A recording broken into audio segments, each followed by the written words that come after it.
Hey, so this is the Drunkalogs, a podcast about addiction and recovery in which each guest shares their version of how it was, what happened, and how it is now, and then endures a half-hour Q&A at the hands of your host, Nick Morton. My next guest is a life coach who specializes in addiction recovery. He has also written a book called Funky Wisdom, which is a practical guide to life. I met him when I recently did an episode of his podcast, The Funky Brain, which I enjoyed so much I asked him to tell his story here. He grew up in New Jersey and spent years as a cook and a ski bum in Stowe, Vermont, before eventually parlaying that experience into a career in hospitality that was eventually undone by his addiction. Won't you please welcome Dennis Berry. Cool. Well, Dennis, welcome. Just have at it. Let's hear your story. So so I guess if we go back to the beginning, I could do the short version of the poor me stuff, and then get into like how life is, because I think people want to hear that more. At least that's been my experience. But I have mixed feelings about it. It really depends. I think that sometimes it's hard to appreciate the here and now without understanding how you got here. And Sure. To me, the thing that's exciting and interesting is, recovery in the context of a life. Like how has it impacted the choices you've made versus the choices you used to make? Yeah, and, sure. How has it shaped where you are now? I mean, I don't know. I mean, I guess I'd be curious, so where were you born? Right. So I grew up in New Jersey. I was born in New Jersey, and I guess a good way to go back to it was I had a similar story as to yours. It's like when I grew up, I didn't need anything or want for anything. What town did you grow up in? I grew up in West Orange, New Jersey. Nice. Yeah. And, life was great. And, but when I was 5 years old, I always start with this. My grandmother told my mother about me. He worries like a little old man. Right. I was 5 years old and I was already full of all those like insecurities and fears and everything. And I think a lot of people are, but I had zero idea how to handle them. It was overwhelming for me. And you fast forward to 15 years old and I took that first drink and I was like, what was the context of the first drink? In that case, it was partying. It was a party we went to. Were you like a pretty good student and stuff? I mean, a fairly well-adjusted kid, or were you like a popular kid? For the most part, I was like, I wouldn't say I wasn't on the football team or anything, so I wasn't like the prom king kind of guy, but I was friends with a lot of different people. And, right, sure. But it was a normal childhood. Yeah. I can't say anything was like overwhelmingly bad or even overwhelmingly good. It was just like I was a normal dude. So you have that first drink at a party and it hits the spot. Yeah, it's just like I could feel it go down. Everything was great. I mean, I just felt it was kind of like a relief. And when you took that drink, was it like, were you violating a taboo, or was it just like, this was inevitable, I'm psyched to be here? Or had you, what was your relationship to alcohol up until that point? Yeah, that's really interesting. I can't say it went either way. I think I can't say taboo. It is an interesting question, though. I just felt like the relief, and I didn't think anything bad about it. It's like when I was a kid, everyone drank. Everyone drank. My grandparents, my parents, all my friends' parents. Drinking was just a way of life. It was inevitable that I was going to drink. It was never a question in my mind. I stole sips from my dad's beers from the times I was 8. But drugs, there was a huge taboo against drugs. And I remember when I got to boarding school and I smoked pot for the first time, just feeling like I had not that I'd let everybody down, but I had broken a real mortal sort of code, that from here, your life went south. This was real dangerous stuff I was toying with. And I remember standing in my dorm room when I got back in, I checked in, or I can't remember. I think I'd smoked pot before check-in. So then I checked in and everyone had gone to bed. And I remember like sneaking into the bathroom and staring at myself in the mirror to see if I could detect a change in the way I appeared from the fact that I had finally taken drugs. But so it wasn't like that. It was just kind of like whatever. But how much did you drink? Well, let me go back 1 second, because that's really interesting. Maybe I didn't take it in the same context you did, but I was drinking at a young age too. Like my great grandfather made it homemade wine, and my mom used to put amaretto in our hot chocolate. Right. Grand Marnier. Like I used to do stuff like that, and I actually can remember like being a little buzzed too, but I never really thought much of it. It was just like this part of the family type thing.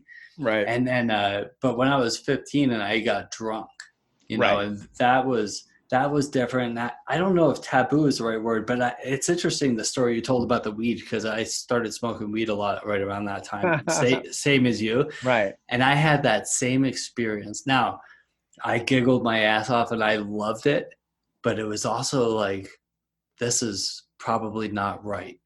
Like I also felt like I probably really shouldn't be doing this, but I still loved it. How old are you right now in this conversation, right today? I am 48. Right. So we're about the same age. I was just sort of curious because, like, you know, there was that whole, during our childhood, there was the whole Nancy Reagan campaign of say no to drugs. And it was like, it was impactful, I think, on us as kids, like the fear of like, you know, pot was a gateway drug, and that like from dabbling with pot to addiction was just an inevitable path. And obviously both you and I proved them right. But I would say there's probably a lot of people out there that proved them wrong. Anyway, so you start smoking pot, and what happened? Yeah, and that took over quite a bit, just Right. similar to your story, I think. Well, you went to boarding school, I think, and I did not. I was in Seton Hall Prep, actually, my first 2 years. Wow, yeah, we played you guys in sports. Yeah, I did the first 2 years there, and then they were like, no, I don't belong there. So I went back to public school. I went, Right. and then partying just like took off, and then that's all I wanted to do. You know, it's interesting. If we go back to like my story, my parents got divorced when I was 7 years old, Right. and back then it wasn't shared custody like it is now, like week on, week off. I didn't have a man around, and to be honest, I didn't pick up on this until maybe 5 or 10 years ago. I don't remember exactly when, but I didn't have a man around to teach me how to be a man, Right. like to teach me how to take care of a woman, how to treat a woman, how to work hard and stand up for myself and stuff. So what happened was I just gravitated towards guys that I thought were cool to teach me how to be a man. The problem was, I mean, it would have been cool if I was like, you know, searching out answers and latched onto some really cool dudes, but I latched onto a bunch of idiots along the way. And so those are the guys that drank the most and smoked the most and all that stuff. And that's the path that I went down. Right. Do you have kids yourself? No, I never had my own. It's interesting because, like, I mean, even though my dad was around and I'm around, it's like there comes a point in a kid's life where they're going to seek out those other male figures anyway. Like they want something different than their dad, no matter what. So, but that's neither here nor there, I guess. No, and it's okay. I mean, yeah, I've definitely come to grips with it. I've turned into a pretty cool guy. I just ended a long-term relationship recently, 3 months ago. And I spent 8 years raising her son, who's special needs. He was wow. He had autism. Intense. It was pretty intense. But, you know, at that point, I was 39 years old. I was successful in business. And I was like, all right, it's time for a family. And I said, okay, well, whatever God puts in front of me, whatever God is, I'll do. And if I got a young girl who wanted to make lots of babies, I would have done that. And I got her who had this boy with autism. And, you know, so I just dedicated my life to that. And I loved it. And it's been an awesome experience. And now.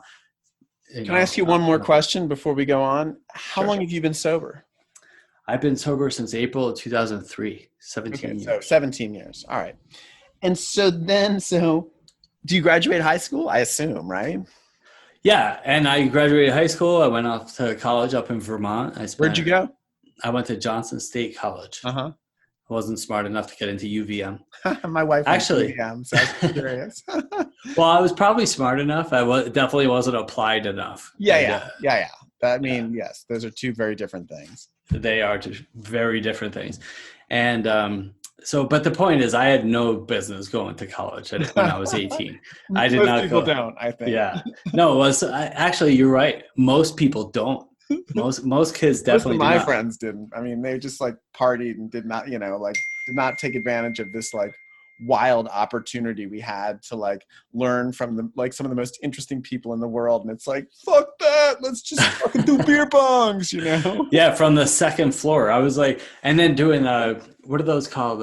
Not the funnels, the shotgunning cans of beer. Right, yeah, that was the rage. Yeah, shotgunning a whole 6-pack of beer in 2 minutes. Like, that's really not normal, healthy behavior. And did you manage to graduate from college? So the first 4 years, it took me 4 years to get my associate's degree, right? Which was, that's not a good timeline. It's an associate's degree is a 2-year degree. It took me 4 years. It took me 4 years and I barely made it. Right. And then I went to culinary school in Rhode Island at Johnson and Wales. No way. And I became a chef. That's what I was doing while I was being a ski bum. Then I went back to Vermont for a few years, and then I finally got my bachelor degree after 9 years, 3 colleges. So you were a ski bum where? In Vermont, in Stowe. In Stowe area. And you were cooking up there using your culinary degree to cook? Yep. How cool. Yeah, it was a fun life. There were some times where I had a lot of my darkest times for sure up there. Like what was your like sort of partying like? Pretty consistent. Right. It was like morning to night, Monday through Monday, and a lot of cocaine, whiskey. I was a whiskey and cocaine guy, just a crazy maniac, wild party guy. It sounds like a very civilized yeah, what's wrong with that, right? Whiskey and cocaine. Yeah, that's what it was. We had doing lines in the walk-in in the restaurants, and while I was working. When did you discover coke? Well, that was in high school, 17, right. And but it wasn't. I definitely had a few solid experiences in high school with that. Right. But maybe less than 10. It right. wasn't until I got to college where that was like that really took off, and definitely the last 5 years of drinking, which I got sober in 2003. The last 5 years were really awful. And I was out here in Colorado at that point too. And it was funny. I read Anthony Bourdain's memoir, Kitchen Confidential. I don't know if you've ever read it, but it's, his stories of chefing it up, and there's a lot of cocaine involved. I mean, it seems like, I don't know, the camaraderie of the kitchen, and then the physical challenge of it, just, the hours and the energy required, like Coke feels like just such a natural fit for that life. It really was. And in my case, it was the thing that saved me, because I'm a pretty fit, athletic guy now. And when I stopped drinking, I'm like 170 right now. It depends on how many cookies I'm eating, but 170, 175. But when I stopped drinking, I was 240. Wow, and that's a lot. Yeah, well, that was only the last 3 years, I would say, because at that point I moved out of the mountains and down to suburbia here, and I got a job, and I started eating fast food. So when you went back to college to complete your degree, did you go back to Johnson to finish your degree? No, I finished in New Jersey. I was living in my mom's basement at the time. Oh, wait. So maybe because you get your associate degree, then you get your culinary degree, then you go to Stowe, you're working as a chef and living the ski bum life. And then what happens? And then I think it was 98 ish. I got in trouble. I mean, I was in over 20 drunken car accidents. I drove my car into a house. I used to roll my truck, and we would roll it back over, and I would drive home. Like, you can get away with stuff in the 90s, and it was also up in Vermont. The rules are different. It was like a very rural area, and I can get away with stuff, but it was amazing that I didn't kill myself or somebody else. Did you ever get arrested for drunk driving during that period?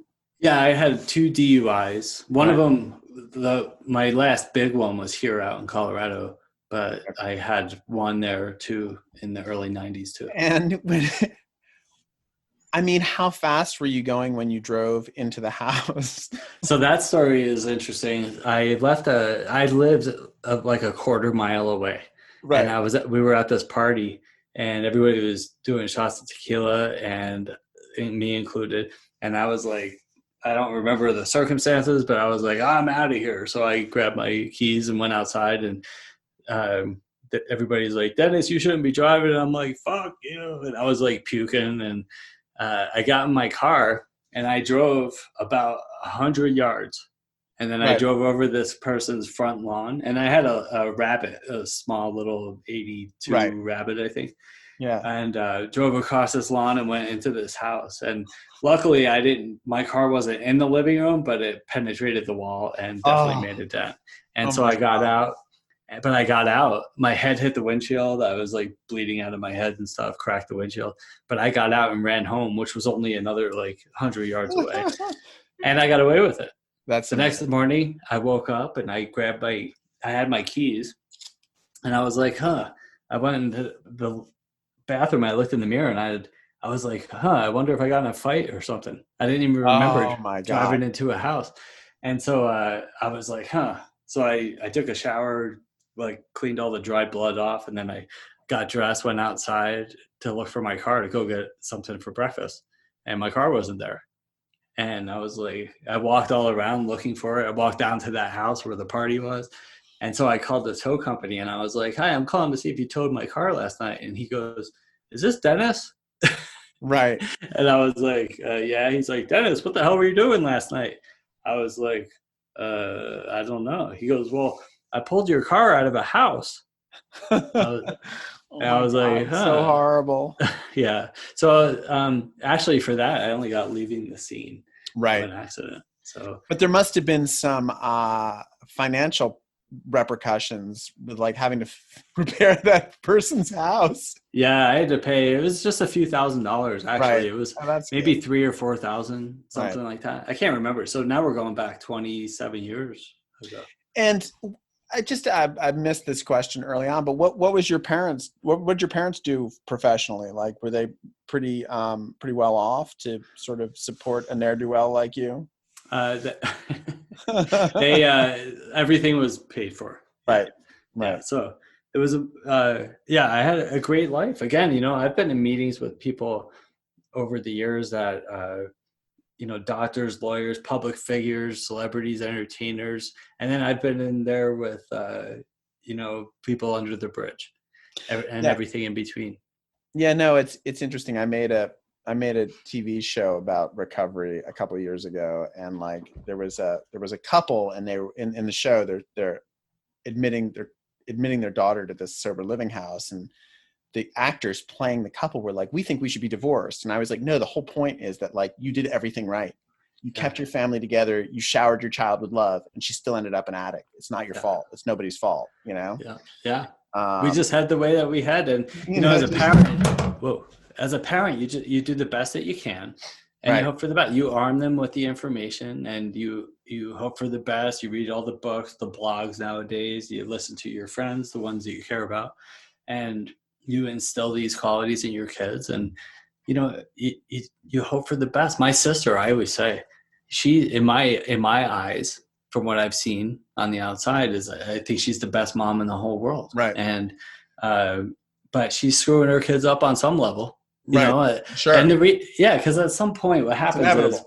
yeah, so at some point what happens is we grow into like an adult, and we have an idea of who we're supposed to be, but our parents made us do this instead, so Right. we blame them for our problems. But the truth is we all have our own choices, and we choose our own path, and sometimes alcohol chooses us, but at the same time it's our responsibility to grow out of that at some point. So then, so what happens? So you somehow leave Vermont because it's shit just gets too gnarly up there. Yeah, it definitely. I just reached what the end. Like Yeah. everybody, like I exhausted all my resources. The parents weren't sending any more money, and I was just like falling apart. body, mind, and spirit. And so I was like, oh, I'll go get my degree. So Right. I moved into my mom's basement, and I probably stayed sober for like a week. Right. Because that's all I was capable of. And then I started partying with kids from there who were like, 5-6 years younger than me. Right. And they were like, you're fucked up. These crazy, wild partying college kids were looking at me like, right, you're a mess. And where were you going to school to finish your degree at that point? That was at Fairleigh Dickinson University. Right. That was in Madison, right, near Morristown. Sure. And so I got through that, and then I moved out here to Colorado. My sister. And what did you graduate? What sort of degree did you end up with from there? Hotel resort tourism management. Nice. Yeah.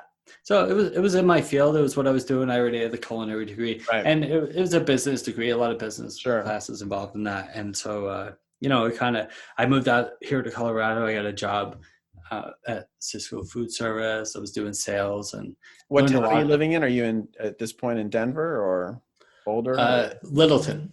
So I'm south, about a half hour south of Denver. Right. And great, beautiful, awesome town. But again, so I stopped skiing. The skiing, even like I was describing my partying days earlier, and we never went into that actually. So I would wake up in the morning and I always skied. Right. And I always rode my mountain bike, even though I would smoke 2 packs of cigarettes. I would drink, a half a gallon of whiskey and a bunch of beer, and stay up all night snorting cocaine, and still get up and go skiing. Right. And it was a crazy lifestyle. I would wake up, go skiing. I was just a mess, but somehow, youth, right? And I would still make it into work. And then I would feel like shit, and I would say, I'm going home at the end of this shift, 10, 11 and midnight, whatever time I got out, no matter what, I'm going home. And I could never get home. It was like after that shift, right. I would cook, and I was working and sweating in the kitchen. And at the end, I was like, let's go. Right. Let's get an 8-ball and go play some pool. And that was like, it was the vicious cycle. And that was my life for a long time. And, then I moved out here, and it was 99. And again, I stopped exercising. I stopped skiing at that point. And that's when I started putting the weight on and just being a lazy, drunken bum at that point. And then in 2003, I lost that job because in 2002, I had a really bad accident coming down from the mountains here. Mm-hmm. On I-70, and I rolled my truck 3 times doing 75 miles an hour, knocked over one of the main road signs, blood coming out of my head, and they took me to the hospital. I ended up with a DUI out of that one. Right. But I only stayed sober for like 5-6 days, I think. Did you have to, go to court and do all that stuff? I did. So what happened is there's a mandatory, because it was my second, and there was a mandatory, I forgot how long the jail sentence was. But what I did was I went to rehab, and it wasn't until my court date wasn't until after the spring. So it's many months after my accident. Right. So you drank up until your court date. No, so I drank until I lost my job, and that was in March of 2003. And then, so they gave me, because it was due to that accident, and they gave me a bunch of severance, back pay, back commissions and stuff. So I went on this bender trying to kill myself with drugs and alcohol. And did they know at work that it was a DUI? Yeah, they did find out. Yeah. So I had to sign a return to work agreement saying that I wouldn't drink anymore. And I was like, sure, I'll sign whatever you want. Right. But I could not drink. And eventually they found out, which is why I lost my job. Right. And I went on that bender, and I could not stop drinking. And when you were on the bender, was the intent to kill yourself, or was it just like, I have nothing really to live for, and I don't know what to do, and I just am like, this is the only tool I have is partying, like at least not feel good for a few minutes? Yeah, that's a great description of exactly what it was. Right. Yeah. And at the end, it was just like drink for a few hours to pass out for a few hours and wake up and throw up, and then drink for a few hours to pass out for a few hours. And at that point, are you leaving your house? Not often. And how are you? And you still have the money from severance and unemployment and back commissions and stuff, so you can support your habit. Then what happens? So then on April 8th, which is my sobriety date, I was passed out in my clothes. I didn't go to sleep for days. Wait, what happened to court because March was your court. That was after. No, March was. Okay. March was the accident. Or March. No, March was when I got fired. November was 15th was the accident. Right. So this was 6 months later, and right. So it was April 8th, 2003, and my girlfriend at the time, which was amazing because I was really gross and stupid, but I had her for some reason. She was there. She came in and she just looked at me, and I had passed out and I peed my pants. I was in my clothes for the same clothes for days, and she's like, "This isn't going to work." And I just started crying, and I said, right. "I can't stop." And right. She got online and she found this rehab center out here, and I was in there. I'm sorry? What was the place? It's Parker Valley Hope. Nice. And I was there for 30 days, and I haven't had a drink since. And the judge actually counted that as my jail time, so I didn't actually have to go to jail. Amazing. And I'm curious, like, I've never been to court for anything. When you're there for your hearing or whatever, for your DUI, do you get a chance to make a statement? Like, I'm sorry, it's true. I'm now sober for 60 days and I've been 30 days in rehab, and I saw there were other cases that were going on where people did that, and my lawyer did all the talking. Right. But I know that you can do that. Sure. I didn't do that. I'd rather my lawyer do the talking. Yeah, that's what I paid him for. Right. He did a good job, man. He kept me out of jail. So yeah, no, amazing. That's congratulations, and that's a great story. And how has your life transpired since then? Well, what I always say is, it's not stop drinking and life just is perfect. And rainbows and unicorns. That's not the way it works.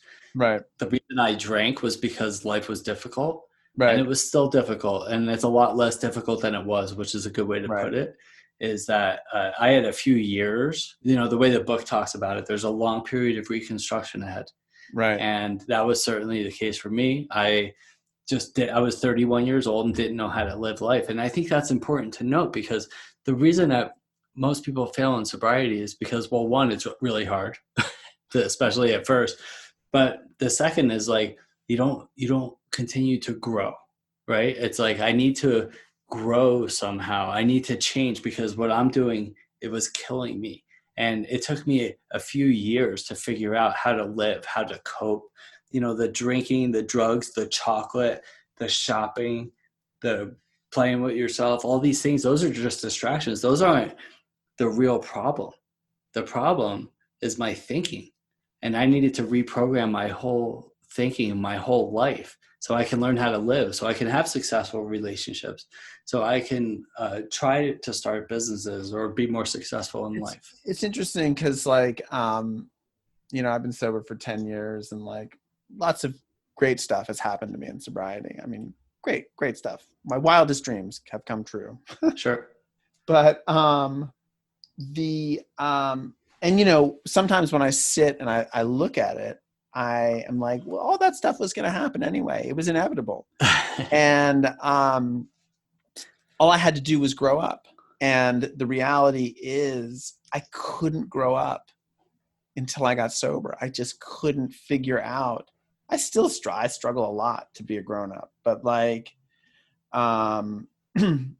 just to sort of confront honestly the challenges in front of me and be willing to learn and change and try to change, try to grow, like make an effort towards that, instead of like this childish impulse to just like blunt your pain and discomfort immediately, because that's what a child does, and that's what a child wants. And, largely how we raise children is to, sort of run away from pain. And I do think like growing up is just a huge part of getting sober. It's what sobriety is. We talk about emotional sobriety. It's like, right. I don't drink anymore, and I don't think about drinking anymore. It's not like I just went through the hardest period of my life 4 months ago. Right. That first month, 4 months ago, was really awful. Like, you definitely don't want to go through too many times like that in your life. And I didn't drink or think about drinking or anything. And then, so what has been sort of the trajectory since then, sort of professionally, let's say, like with your career? Like you were, you got sober, you were unemployed. How did you start sort of piecing shit together once you were out of rehab? Yeah, that's a great question. I took so many different paths. And Sure. like you, sobriety is amazing. My life is so incredible. And I started a business at one point. I made $1 million. I lost $1 million. What was the business? It was a rare coin and precious metal business. Nice. And it was a right place, right time, worked my ass off, learned a lot Right. about life and a lot about business, started sitting in first class and going scuba diving all the time. And life was really great. And then I lost that. Right. And so I've had massive success. I've had massive failure, massive love, massive heartache. And the point of all that is that I didn't have to drink through any of it. We always say that happy, mad, glad, sad. I drank because it was Tuesday and there's only 52 Tuesdays in a year, right? Like Totally. I drank for any reason. And the reason was I didn't know how to think and feel, right? I didn't know how to live life. And so it takes a while to do that when for 31 years I didn't do that. Right. So, and it takes a long time to learn how to react differently to situations, or the way they say it is to act instead of react, to actually pause when something comes up and I get, angry, resentful, fearful, agitated, doubtful, whatever those words are from the book. And I can process that and not have to overly react or say something stupid or punch holes in drywall or get in my car and drive away angrily or stuff like that. I can act like an adult, like you said, to be mature and to get through anything. And what are you doing for work now? So now I'm a coach, a life coach for addiction recovery and life mastery. Yeah. So I've dedicated my life. Did you study that? Was that something you had to go to school to get a degree or some sort of? I didn't have to get a separate degree, no, but I do study that. I also have a coach and a mentor, and he's trained me to do this, and it's just been an incredible journey. I live a life of service. Right. And are you still in Littleton? Yeah. Nice. Yep. Yeah, and actually, so when I was with her for the last 8 years, we moved to other suburban towns in the area, but I just moved back here, and I'm really comfortable here. I love it. I'm right on the foothills of the Rocky Mountains. I get to go hiking every day. It's gorgeous. And, yes, my life is like, it's definitely a dream life, but that doesn't mean that it's perfect every day. It just means that there are a lot more moments that are better than others, as opposed to the other way around. And I have choices. So like this Friday, there's these 14,000 foot mountains here in Colorado. There's like 52, 53 of them. And this weekend, I'm going to go hike one of them. I mean, and it's and the highest one. It's Mount Albert. And it's kind of a big deal. Like you don't just go for a hike. It's not like a 2-hour hike. This is like a 14-hour. Get there at like 2 a.m. or something. Yes, exactly. Yeah, and we start hiking with headlamps, and it's 50 degrees colder up top, and it could be snowing. It's like, it's kind of a big deal. But the point of that is not to show off. It's to say, you know what? My friend said, hey, you want to go hike a 14er? And I can, because I'm curious, like, what the process was of getting back in shape for you from 240 back down to 170. Like, was that a big part of, like, when you were in rehab, was your physical health something that you spent time on? Not so much then, although I did start like jogging. They had a path around there that I used to go out every day, but I also still smoked 2 packs a day. And so I didn't quit smoking for 10 months after I quit drinking. Right. And, but it's been a ride, the first, so when I was smoking the first 10 months, I was also eating a lot of chocolate. Right. So that wasn't helping. But what I did was I realized that I wanted to start getting fit. Like, I want to change. They say in recovery, you only have to change one thing. That's everything. Right. So I have to change everything, just that one little thing there, everything, because everything I was doing was wrong. The people I hang out with, the places that I go, the foods that I eat, and your health, your physical health is intimately connected with your emotional well-being. Absolutely. 100%. So I was like, I'm going to get in shape. So I started with the Atkins diet, the low carb stuff. And then I started, push-ups, pull-ups, sit-ups. I couldn't afford to go to the gym at the time. So I put up a pull-up bar and I pulled my ass up there once or twice. And within 6 to 12 months, I was doing sets of 20 pull-ups. Nice. Wow. And I was going on hikes every day. And now I have a pull-up bar here in my house, and I still do that. And I try to stay fit as much as possible. But, it was a long road. I dropped like 30 or 40 pounds fairly quickly. But then it was like building muscle. I mean, it was like, it's 100 miles into the woods. It's 100 miles back out. It takes time to fix some of that damage. But as long as the good news is that journey, that 100 miles on the way out of the woods, it doesn't have to take as long or be as painful as that ride in. You could definitely shorten the curve. And there's so many resources now to make your life better in recovery. You don't have to do it by yourself. You don't have to sit there and just, what they call white knuckling it, holding onto the table and saying, I'm not drinking right now. There's people you can call and talk to. There's so many resources out there to take advantage of to help you grow your body, mind, and spirit and become everything you ever wanted to be. It's funny. I went, I was sober for about 8 years, and I started seeing a life coach maybe a year ago. And it's enormously helpful, just enormously helpful to have like another tool, someone who I pay. I think that helps, Yeah, accountability. Money is commitment. And that like, the fact that for like that hour, they are invested in me. They're not waiting their turn to tell me their problems. It's like they're there to help me navigate. And I find that like, as amazing and helpful and vital as attending, meetings and 12-step programs is, like, sometimes having another tool in the quiver is a lot of help too. Yeah. Well, and I think that, and this is, look, I spent many years in AA. I love AA. It saved my life, but I think that there's growth beyond that. Right. Sure. And I think it's hard to get to on your own. In fact, it's nearly impossible to get to on your own.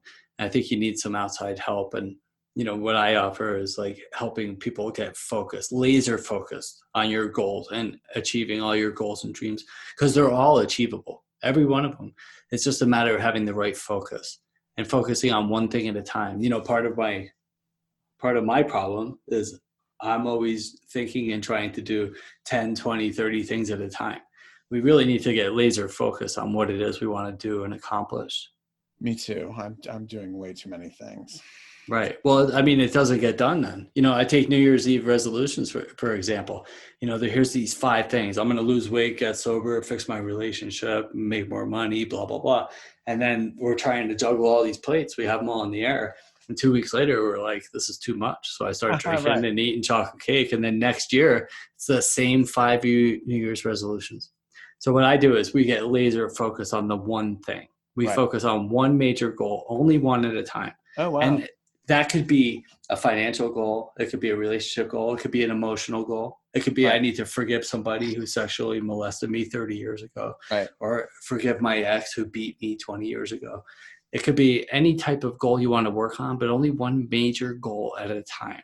And then that goal could be done in a couple of days, or it could take a year to get through. Sure. But only one at a time, because that's the only way that it really gets done. And then we create specific action steps to get each one of those goals done. And they're all measurable, and you're accountable to those goals to get them done. And that's how you get things done and change your life. Well, Dennis, if someone listening wants to get in touch with you, how best should they do it? Best way is really to go through the website. You can get everywhere else from there, and that's dennisberry.com. You can get to the podcast, my book. You can do coaching sessions, or just say hi. All right. Awesome. Well, I enjoyed being on your podcast, and I really thank you for coming on here and share your story with me. I really enjoyed it immensely. Yeah, me too. I love drunkalogs. I've heard so many drunkalogs, and so happy that somebody put it on public view here.